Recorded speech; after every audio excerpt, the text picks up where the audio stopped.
You special and she reckless. Remember, you're my bestest friend. Yeah, she my bestie. My love for you is endless. Nobody else can end it. And when I get the money back, then baby girl. What's up, besties? Welcome back to my channel, or welcome to my channel if this is your very first time seeing your girl.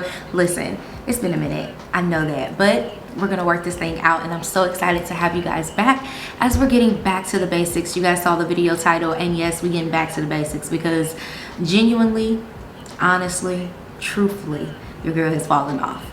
But let me explain. We started off really strong budgeting. Like every week we were checking in, doing all the things. And actually the fruits of our labor showed up in the form of me having over $10,000 saved in my savings accounts. And then I also was able to get a house, and I bought a luxury vehicle. Yeah, that was amazing because I did it as a single mom, and I don't take that for granted at all. But then of course life starts life and things start getting, you know, amazing, as you can see, and then you just stop paying as much attention to your budget. And that's literally what happened to me. I stopped paying attention to my budget, and then I began to have a lot of circumstances come into that, and I got engaged, and with the engagement came us trying to combine our finances. And with that, you guys know what that led to: me being I was a little lazy. I'm not gonna hold y'all. Like I rarely let anyone like take care of me, so I did that. I allowed him to take care of me. But then what that did on my money, I wasn't saving mine. I was just doing whatever I wanted to, getting whatever I thought I needed for during that time. Yep, we ended up breaking up. So when we broke up, that means all of those things were now back mine. Right after we broke up, maybe like 2 months later, as I'm trying to figure this all out with paying bills again by myself and all these things, I ended up leaving my job that I had at Amazon. So that happened. I was able to get unemployment and stuff like that. And then I also got a severance, so that came and that worked itself out. And then I got my job at the school system, and I loved it. I accepted the job like instantly when she called me. I was so excited. It felt full circle. Everything was great. But what I didn't realize until circa almost a year into that job, actually, honestly, I didn't realize it until after I left that job. Let's be clear. I got my new job that I'm in now, and I started looking at things and I'm like, what the heck? How was I able? I really was just robbing Peter to pay Paul for like over a year.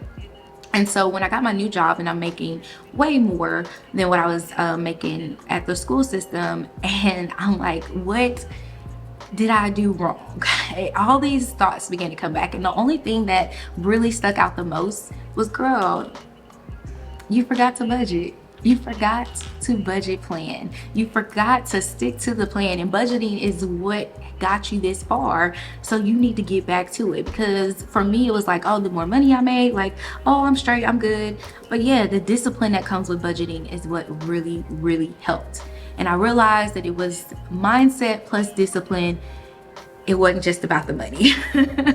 It was about the mindset and the discipline. So what that means now is that it's time for us to get back to the basics. And when I say back to the basics, we're going all the way back, okay? We're going back to being our monthly budget, looking at our overall income. We're gonna do our paycheck to paycheck budgets, just making sure that we're looking at it from a more distinct view, looking at weekly check-ins, and also doing some savings challenges, because y'all know, like, we got to get back on track. Sinking funds, all of the things. We are literally going back to where we started. So I want you to join me, because I don't know if you've fallen off, or I don't know if maybe you've gotten to the same point that I am, where I just kind of stopped because things were going well. That doesn't mean stop. It just means to maybe adjust some things to make sure that it works for you.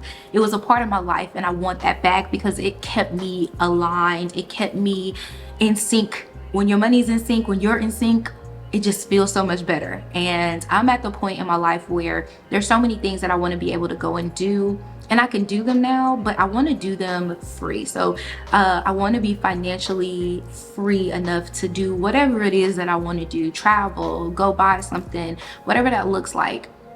I want to be able to do that. And so with that, I want to know, are you guys ready to reset? Are you guys ready to get back with me? Take me on a journey? Are you ready to help support me, be my support system, keep me on track, keep your girl above water? If not, that's okay too. But we're gonna hold each other accountable. I want to do this with you. I want this to be a thing that we do together and we follow up with each other together. This is our journey and I'm ready to make it happen. So you guys make sure you hit the subscribe button, the like button, all of that, and check in. Leave me a note. How have you been with your finances just this year? We are in August. We're about to wrap up Q3. It's going to be Q4 before we know it. But I want us to get on track before we end this year. I want us to be back on track with good money habits, good money management. We can do this. We can do this together. I'm willing to do it. Are you willing to join me? Don't forget to leave me a note down below. Let me know where you are with your journey, where you want to be, and let's talk about it. I'll catch you guys in the next video. Mwah. KK, bye.